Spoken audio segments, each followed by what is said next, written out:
전설로만 전해지던 신라 왕실의 황금보검, 그것이 실제로 발견되었습니다. 오래전부터 신라의 왕실과 귀족들만 가졌던 것으로 전해졌던 신비로운 전설 속 황금보검, 그리고 그 속에 숨겨진 놀라운 비밀을 공개합니다. 앞으로도 우리 역사 속 숨겨진 이야기들을 재미있게 전해드릴 테니 많은 관심과 기대 부탁드립니다. 구독과 좋아요 한번 꾹 눌러주시고 숨겨진 과거 역사 이야기 속으로 함께 떠나볼까요? 사건은 거슬러 1971년 박정희 대통령의 경주 방문에서 시작됩니다. 71년 6월 한국 최초의 제철소인 포항제철소 고로점화식에 참석한 후 귀경길에 오른 당시 박정희 전 대통령은 가족과 함께 경주를 돌아보게 되는데요. 경부고속도로 개통으로 경주를 찾는 관광객은 늘어났지만 눈에 보이는 경주의 모습은 허망했는데요. 허물어져가는 불탑과 방치되어 관리되지 않은 고분 등은 찬란했던 천년의 신라 한기를 전혀 느낄 수 없었죠. 그리고 서울에 올라오자마자 박정희 대통령은 당시 정소영 청와대 경제수석 비서관에게 경주를 세계인들이 찾아올 문화관광지로 조성하라는 특명을 내립니다.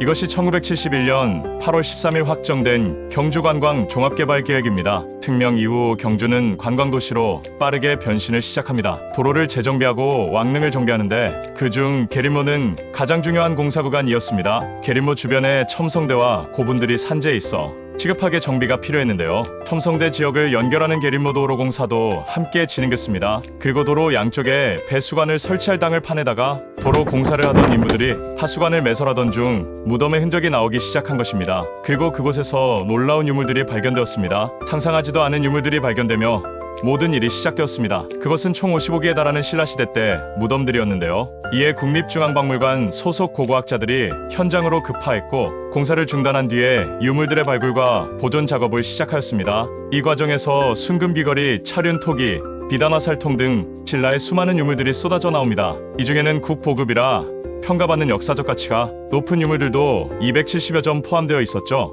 발굴 작업은 적극적으로 이어졌습니다. 1번부터 시작한 발굴 중 14번째 무덤인 계림로 14호 묘에서는 아무것도 확인을 할 수가 없었는데요. 묘 주변으로 돌무더기를 가득 쌓는 적성목각분 형태로 지어져 발굴에 어려움이 있었던 것이죠. 이것은 도구를 방지하기 위한 일종의 장치로 여차하면 무덤 자체가 무너져 내리거나 인부가 다칠 수 있어 매우 신중을 가해 작업을 진행해야 했습니다. 이 경우 그 안에 귀중한 유물들이 들어있는 경우가 많았기 때문이죠. 참고로 신라시대 유물 중 완벽한 형태로 남아있는 대부분 유물들이 이 적성목각묘 아래에서 발견되었고 대표적으로 금관총, 천마총, 금명총 등이 이러한 형태에 해당합니다. 좌우지간 모두의 기대가 집중된 가운데 발굴이 진행되었죠. 조심스러운 작업이 한참 더 이어지고 마침내 14호 묘의 내부가 드러나게 됩니다. 고고학자들은 새롭게 추가될 유물과 스케치를 위해 무덤 안을 살펴보았는데요. 그 위로 얼핏 드러나 있는 유물들 중 그 외형이 심상치 않아 보이는 것이 하나 포착됩니다. 1000년이 넘는 세월 동안 흙 속에 묻혀 있었음에도 영롱한 황금빛을 잃지 않은 보검, 한국 고대사 최대의 미스터리라 불리는 보물 제635호 신라의 황금보검은 그렇게 세상 밖으로 드러나게 됩니다. 그것은 같이 발견된 신라의 다른 유물들 중에서도 단연 돋보인 자태를 뽐냈습니다. 금으로 장식된 외관뿐 아니라 검의 양식 또한 당시주로 사용되는 환두대도 형태와 달랐습니다. 환두대도란 삼국시대 고구려, 백제, 신라부터 통일신라까지 많이 사용된 칼로 칼손잡이 끝부분 환두에 둥근 고리가 있는 것이 특징입니다. 황금보검의 크기는 36cm로 칼의 몸집 대부분이 부식됐지만 표면에는 곡선과 직선 등 다양한 윤곽이 만들어져 있고 장식의 중간과 외곽에 금 알갱이를 붙여서 화려함을 더했습니다. 하지만 당시 한국 고고학계는 기존에 없던 새로운 형식의 유물에 대한 프로세스가 구비되어 있지 않았습니다. 결국 경주에서 발굴된 황금보검은 간단한 보고서 한 장 작성되지 않은 채 이 유물은 계림보검 이름만 남긴 채 40년 동안 보관만 되었죠. 그렇게 시간은 흘러 2010년 신라 황금보검에 대한 첫 조사가 실시됩니다.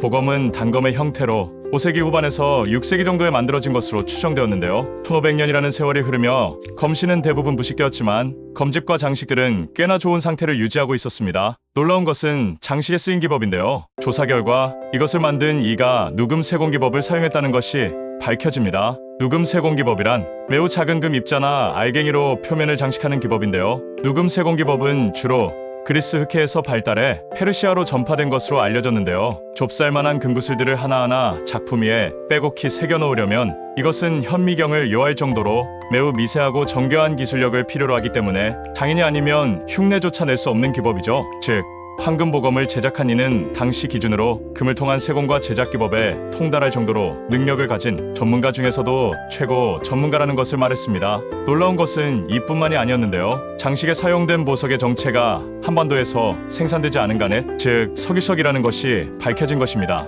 이에 학자들은 이것이 인도나 스리랑카에서 건너온 석유석이라 유추했습니다. 인도산 스리랑카산 석유석은 비교적 쉽게 구할 수 있으며 그로 인한 무역 또한 예로부터 많았기 때문이죠. 하지만 보석에 대한 자세한 분석을 거치자 예상을 뒤엎는 사실이 드러납니다. 해당 보석이 석유석 중에서도 귀하다는 로돌라이트 종류인 것으로 확인된 것이데요. 로돌라이트는 석유석 중에서도 보랏빛을 띠는 보석으로 인도나 스리랑카에서 주로 나는 붉은빛의 석유석과는 원산지 자체가 달랐습니다. 이는 동유럽에서만 생산되고 유통되던 종류였죠. 거미 그 중에서도 황금보검의 석유석의 주산지는 체코이며 체코의 국가보석은 로돌라이트 석유석이기도 합니다. 황금보검에 총 사용된 로돌라이트는 10캐럿이 넘을 정도로 그 양 또한 많았습니다. 검집의 디자인도 굉장히 독특했는데요. 조사 결과 검의 전체적인 디자인 기법이 켈트족의 방식과 상당히 유사하다는 것이 드러납니다. 켈트족은 유럽 역사에서 가장 오래된 고대 민족 중 하나인데요. 학자들은 검의 화려함을 보아 고대 켈트족의 왕이 사용하던 무구였을 수도 있다고 추측하였죠. 검이 동유럽에서 제작되어 알 수 없는 경로를 통해 신라로까지 건너온 것은 확실해 보였습니다.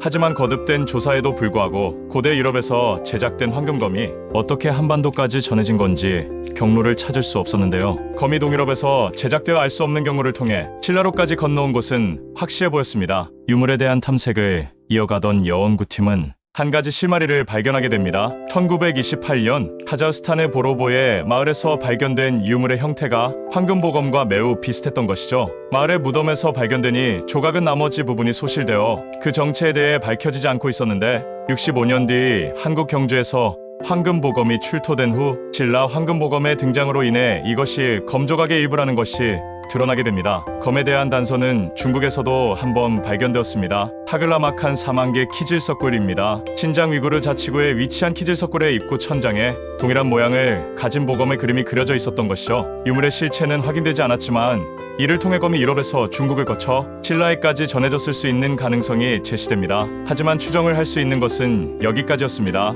일본의 미술학자인 요시미츠 츠네요는 황금보검이 고대 로마에 존재했던 최고 장인이 만든 것이라 유추하기도 했는데요. 황금보검 중 가장 놀라운 부분은 세 개의 태극무늬입니다. 일반적으로 태극무늬 안에는 다른 문양을 새겨 넣지 않고 태극무늬 자체를 문양으로 사용하지만 이 보검의 태극무늬에는 꽃봉오리 모양의 장식도 새겨져 있었습니다. 특히 각각의 공간에 매우 일정한 모양으로 만들어졌던 점으로 보아 이것을 제작한 전문가는 이 무늬를 자주 사용했고 의도적으로 새겼다는 것을 알 수 있죠. 앞서 말했듯이 이러한 디자인 기법은 켈트족이 사용하는 방식입니다. 따라서 이 보검의 출처가 유럽이라는 점을 유추해 볼 수 있습니다. 배달할 수도 없는 경지에 기술력으로 인해 극소량만 유통되었고 그것이 실크로드와 같은 옛 무역길을 통해 신라에까지 전해졌다는 것이죠. 고고학계는 경주에서 발견된 황금보검에 대하여 1조 원의 가치를 지닌 귀중한 역사 유물이라 말하였습니다. 그만큼 의미하는 바가 굉장히 큰 유물이라는 것인데요. 이것은 신라가 생각 이상으로 국제적이고 외교적인 나라였다는 것을 뜻하기 때문이죠. 전 세계에서 딱 3번 관찰된 고대의 황금보검, 한 번은 중국에서 그림으로, 다른 한 번은 카자흐스탄에서 조각으로, 마지막 한 번은 한국에서 완전한 형태로 발견되었습니다. 신라의 황금보검에 얽힌 수수께끼는 아직 풀리지 않고 있습니다. 만약 황금보검의 직접적인 유통이 있었다면 두 가지 방법이 가능합니다. 하나는 켈트 지역이나 그 주변을 통치하던 국왕이 직접 신라로 사절을 보내 가져오는 방법이고, 다른 하나는 신라왕이 보낸 사절이 유럽으로 가서 하사받는 보물을 가지고 오는 것입니다. 일부에서 제기하는 생각으로 상인이 가져온 귀중품이라는 가설은 배제됩니다. 전 세계에서 단 3번 발견된 보물을 쉽고 사고 팔기는 어렵다고 보는 것이죠. 분명한 건 신라가 멀리 유럽까지 연결되었던 국제국가였다는 점입니다. 수많은 역사, 미스터리를 가지고 있기도 한 신라, 그들은 과연 어떤 비밀들을 더 감추고 있는 걸까요? 알아두면 신비로운 역사였습니다. 영상이 유익하셨다면 구독과 좋아요, 알림 설정까지 부탁드립니다. 자랑스러운 우리 역사를 사랑하시는 다른 분에게도 도움이 됩니다. 다음에도 더 흥미로운 이야기로 찾아뵙겠습니다. 시청해주셔서 정말 감사드립니다.